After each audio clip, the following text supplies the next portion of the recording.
Hi guys, and welcome back to the channel. So yeah, in this video I'm going to be talking about my top 15 favourite movies from the year 2015. Great year for me, absolutely fantastic set of movies, just a great plethora of films to sort of rank this year. Had a lot of fun with it. But yeah, as always guys, these are all in accordance with the release dates from IMDb. They all have 2015 against their name. This is just my personal list, my personal top 15 favourite movies from 2015. Your list is going to be different, and so it should be. And as always as well, I'm going to leave a full list of honourable mentions down below in the description box. So yeah, that being said, going to kick it off with number 15. So coming in at number 15 for me, we have The Big Short. Yeah, this movie's pretty much about the financial crash and crisis that took place, I think, in the early 2000s it was. But from what I remember, this film touches on a subject matter that I have zero interest in, to be honest. Yeah, stocks and all things like that go straight over my head. I haven't got a clue about them at all whatsoever. But for me, this film presented itself in a very entertaining way, and I just enjoyed what I was seeing on screen. Really had a blast with this film. Cast was absolutely phenomenal. Really enjoyed, the display of talent this movie had to show. I thought it was absolutely fantastic. A few little cameos in there as well. But yeah, it had the daunting task for me of making a subject matter I really don't care about entertaining. So yeah, that's why I enjoyed it and why it came in at number 15 for me. So yeah, that's The Big Short. So coming in at number 14 for me, we have Brooklyn, starring Saoirse Ronan. This is just a great tale about immigration and kind of like all of that, the American dream. And yeah, I just thought the movie looked fantastic. It was well acted. Some really underappreciated funny scenes in this film that I really did like as well. But yeah, I just love that story of this small family from Ireland who moved to Brooklyn, and the world is just at their feet. It's just, yeah, life is about to blossom for them, and I just really enjoyed it. I really thought the movie was quite charming.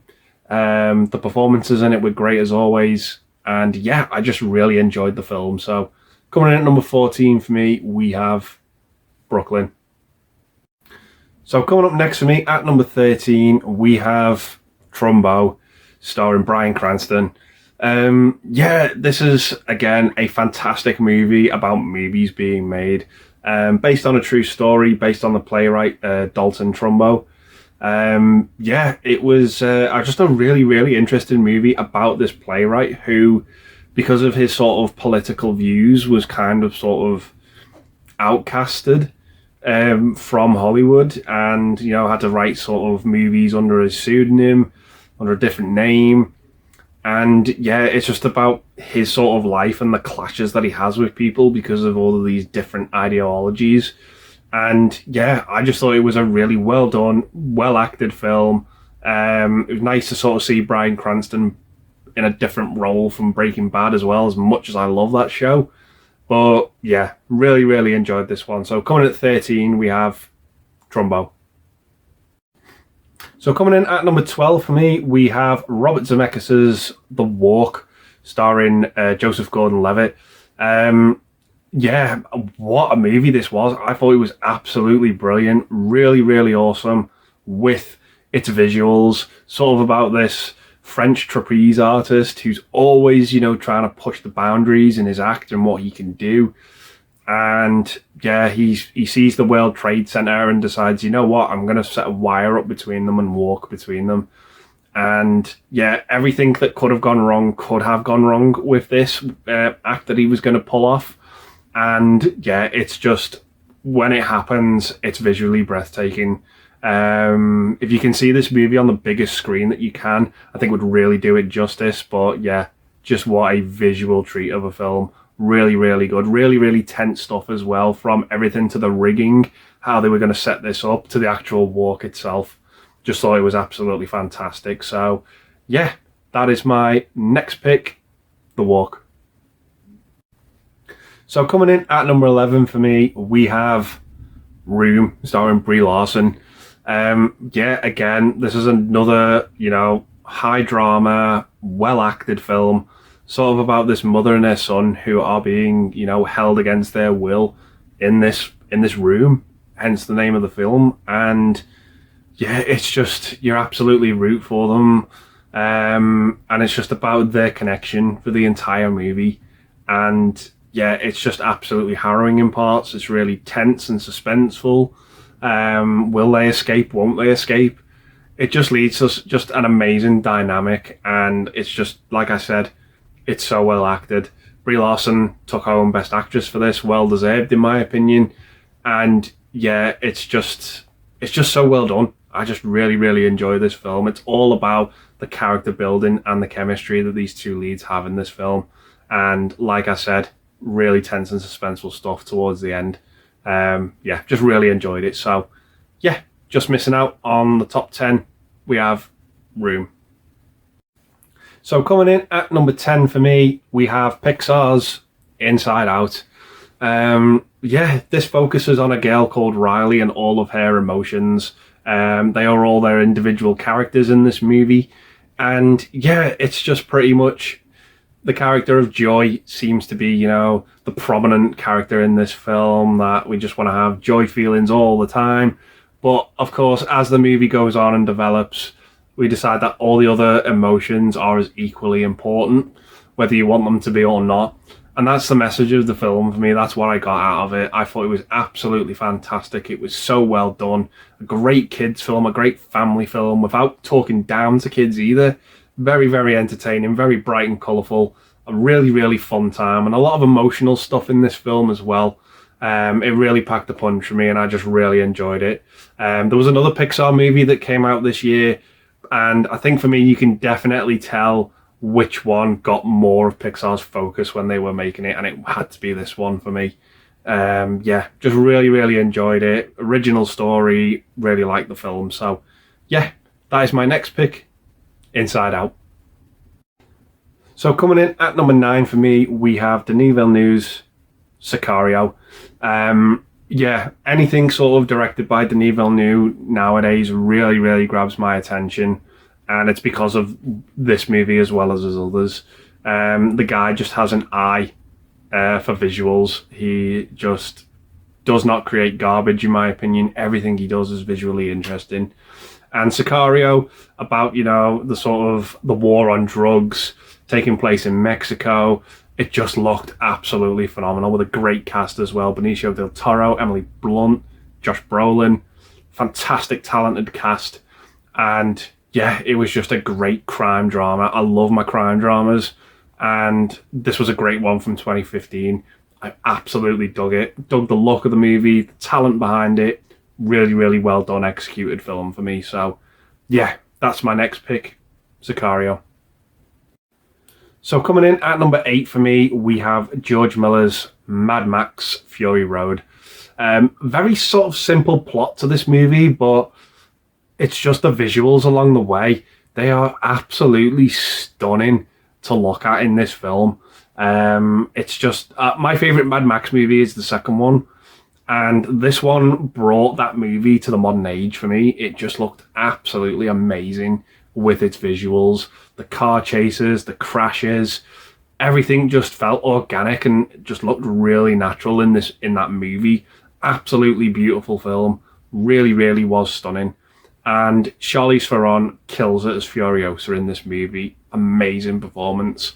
And Tom Hardy really won me over as well. Mel Gibson will always be Mad Max to me, but to recast him with Tom Hardy, he did an exceptional job. Really, really dug him in this movie, and the chemistry between the two leads. I just thought it was a fantastic visual experience, this movie. So yeah, coming up next for me, we have Mad Max Fury Road. So coming up next at number 7 for me, we have Ridley Scott's The Martian, starring Matt Damon. Yeah, what a fantastic sci-fi movie, but a very grounded one nonetheless. Sort of about this team of astronauts who are doing this mission on Mars. They have to leave, and Matt Damon gets left behind. And yeah, it just looked amazing. Again, another great visually stunning film. We follow Matt Damon's character, who has to learn how to sort of survive on Mars, grow his own food, sort of produce his own water. And yeah, it's just a fantastic movie, where, you know, the title The Martian means he's the alien on this planet. And is he going to get off? Is he not going to get off? Absolutely fantastic movie with an amazing supporting cast as well. Jessica Chastain, Jeff Daniels, absolutely fantastic stuff. So yeah, really enjoyed this one. So that's my next pick, The Martian. So coming up next for me at number 6, we have Straight Outta Compton. I hold my hands up and completely fully admit I do not like rap music. I go as far to say I can't stand it. It's not for me. I'm not the target audience for that genre of music at all. And I wasn't really excited for this movie to come out. I didn't really know who the band NWA were. Didn't know any of their songs at all. And I wanted to see this movie because I'd heard positive reviews about it, watched it, and I absolutely loved this film. I thought it was fantastic. I thought it's one of the best musical biopics ever made, and it rarely gets talked about. I thought it was absolutely fantastic. I thought the movie made a very clever decision to cast Ice Cube's son as himself in the film. I thought it was absolutely fantastic. Really awesome creative choice. And it was just a really compelling, interesting movie about these group of rappers who came from Compton in California and put their heads together, got this band sorted, and produced, you know, good music for that genre. And I just really enjoyed the film. I really like Paul Giamatti in the movie as well. Really interested to see what happened with the band members up to sort of, you know, the end of the group. And I just thought it was a great film. Absolutely phenomenal. Blew my socks off. Really awesome film. So yeah, just really opened my eyes to this type of movie, and I just really enjoyed it. So yeah, that's my next pick, Straight Outta Compton. So coming in at number 5, we have Tarantino's The Hateful Eight. Yeah, what a great suspenseful Western type of movie. I absolutely loved it, with an amazing cast. Samuel Jackson, Kurt Russell, Jennifer Jason Leigh. Absolutely loved it. So Kurt Russell's pretty much this bounty hunter who's caught Jennifer Jason Leigh's character, and everyone sort of ends up being huddled together from this blizzard in this little cabin, and something is not right. Something doesn't sit well. The lid doesn't sit quite right on the top of the box with the characters in this film. Something is up. And yeah, it's just an absolute brilliant suspenseful character drama. I loved it. Tarantino's dialogue is sublime for me. It is just brilliant. And there were just so many twists and turns along the way.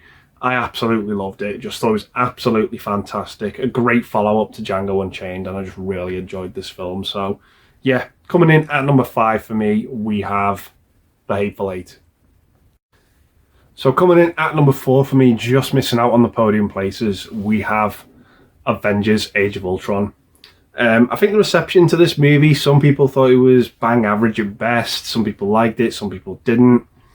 For me, this is the most underrated movie that the MCU has produced. I absolutely friggin' love this film. I just thought it was absolutely fantastic. It took the Avengers to the next level, in my opinion. Out of the four Avengers movies that we have at this point, for me, this was the one that kind of just saw them as a group getting along with the job and getting what had to be done. It didn't set them up again. It didn't have these big, massive stakes that Infinity War had and Endgame had. It was just a great Avengers movie. Great to see these characters bouncing off each other, doing what they do best, up against a great villain, Ultron, played by James Spader. I absolutely thought it was fantastic. This movie, you know, it sowed the seeds as well for the friction between Tony Stark and Steve Rogers. I just thought it was absolutely fantastic the way it did that. It just, yeah, you know, for the build up for Civil War. I just thought it was absolutely fantastic. And yeah, great climax, great villain, great set of characters, absolutely fantastic stuff. So yeah, coming in at number 4 for me, we have Avengers Age of Ultron. So coming in at number 3 for me, taking the bronze medal, we have The Revenant, starring Leonardo DiCaprio and Tom Hardy. This is just an amazing revenge movie, brought to us from the director by Birdman. You can definitely see the carryover from the way that this movie is shot. It looks absolutely phenomenal. Yeah, just a great performance from DiCaprio. It won him that Oscar that I think everyone would agree was long overdue. Although I think some people might agree that he shouldn't have won it for this film. There are a lot of better performances from him than this, but nevertheless, he's amazing in it. I just think he's absolutely fantastic. Great revenge film as well. You can really understand the motivations in this movie. And that bear sequence is just absolutely nothing short of brilliant. Absolutely phenomenal stuff. So yeah, really, really enjoyed this film. Loved the look of it. Just thought it was amazing. So coming in at 3rd place, we have The Revenant. So coming in at number 2 for me, taking the silver medal, we have Creed. I'm a big fan of the Rocky series. I love those movies. I think, you know, there's something good to be drawn from all of them, in my opinion. And I first got wind of that a Creed movie was going to be released and what it was going to be about, and I was like, oh, that sounds like a terrible idea. How wrong was I? I thought this movie was absolutely exceptional. I thought it took it in a direction that was absolutely perfect. Let's follow the son of Apollo Creed and Adonis Creed, and let's see, you know, his growth to becoming his own boxer and his own fighter, being trained by Rocky. And the movie deals with all of that. It deals with, you know, his father's legacy. Can he live up to it? And it was just a fascinating character study. I absolutely loved it. I thought it was great. With the movie being shot as well in some of my hometown as well, really hit home for me. And I just thought it was absolutely a wonderful film. Really, really enjoyed it. Really enjoyed the climax in this movie as well. The boxing sequences itself were absolutely brilliant. Yeah, really, really enjoyed this film. Thought it was absolutely fantastic. So yeah, taking the silver medal for me. Coming in at 2nd place, we have Creed. So that leaves us with one movie left, and for me, coming in at number 1, it had to be Spotlight. Yeah, this was just a fantastic journalistic drama with amazing actors. Like I said in my previous video, Birdman really sort of rejuvenated and resuscitated Michael Keaton's career, in my opinion, and he followed it up with this. It was just a fantastic story, a hard-hitting story, not an easy story to listen to, about children in the church sort of being abused, and it really touched on that in a tasteful way. Despite the harsh subject matter, it dealt with it very, very professionally, in my opinion, and I just thought it was absolutely fantastic. Really well executed movie, amazing cast, Lev Schreiber, Mark Ruffalo, Michael Keaton, just an amazing cast. The list goes on, and yeah, I just thought it was so well done. Really, really well written film. The dialogue in it was sublime for me. Absolutely loved it. A very hard hitting film, but for me, it was my favourite movie of 2015. So coming in at number 1, we have Spotlight. So yeah, those are my top 15 favourite movies from the year 2015, guys. I'm going to leave it there and say thanks very much for watching. Stay safe, and I'll see you in the next one. Bye for now.